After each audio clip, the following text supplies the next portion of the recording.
Go. Professor! Excuse me, Professor!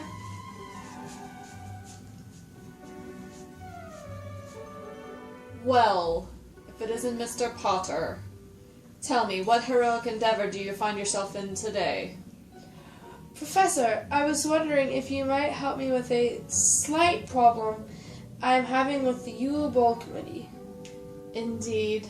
Tell me, how is it that the Chosen One is unable to cleverly find out this problem on his own? Listen, I wouldn't ask if it wasn't necessary. You see, I'm having issues in regard to the budget. I had a member tell me that they overheard another member who was in charge of the edibles state that they were going to ask for expenses but pocket some of it for themselves to use at the upcoming Hogsmeade trip. I am not sure how I'm going to go about this. We are strapped as it is with money, and I just don't know how to handle this one. Since you're an expert in the ethical decision making, I thought perhaps you might guide me some. Well, we could go for a bout of Veritas serum. Put some in their drinks, have them reveal everything. It's an easy way to find out who is telling the truth. Obviously not the ethical route to go, but what do you say?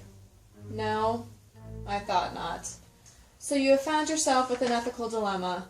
You have a bit of information, not proven to be fact, from one person, and you have another person possibly stealing from the committee's budget.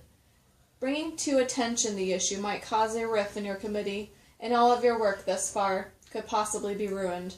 Or, by ignoring it, someone could possibly be not denying money to other areas in need, thus making the outcome subpar. Let me make this simple for you, Potter. Rule number 1. People do not have identical perspectives. Rule number 2. You won't always find a perfect solution. To help guide you to what might be the right decision, you can try a few different approaches. The first approach is the justice approach. You might want to write this down. I don't want to be spouting out my wisdom to you just for you to forget it all. Oh, yes, sorry.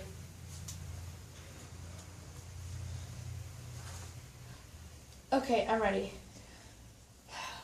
The justice approach focuses on the equity of the process and outcomes. In general, costs and benefits should be equitably distributed.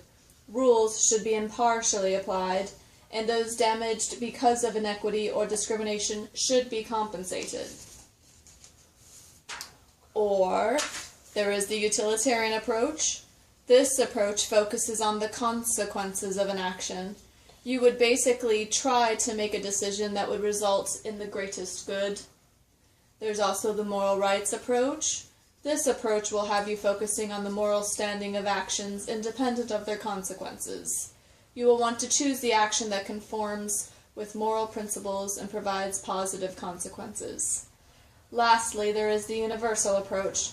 This is the do unto others as you would have them do unto you. You would try to choose a course of action that you believe can apply to all the committee members under all situations, and that you would also want applied to yourself. Well, Professor, that is great information. I see that I do have options. I'm just not sure which option is the best one. I personally would go for the potions master approach and use Veritas serum, but again, that would be highly unethical, and I would not want to waste my supply on your silly little dilemmas. Actually, I think I figured it out. I will give everyone a set budget, and if they've requested for more, I will just ask for the proof from the vendors, showing that they need more. This way, I won't have to call out anyone. That is great, Potter, but I'm not sure why you think I care what you have decided. If you don't mind, are you finished? Oh, yes, Professor. Sorry. Thank you.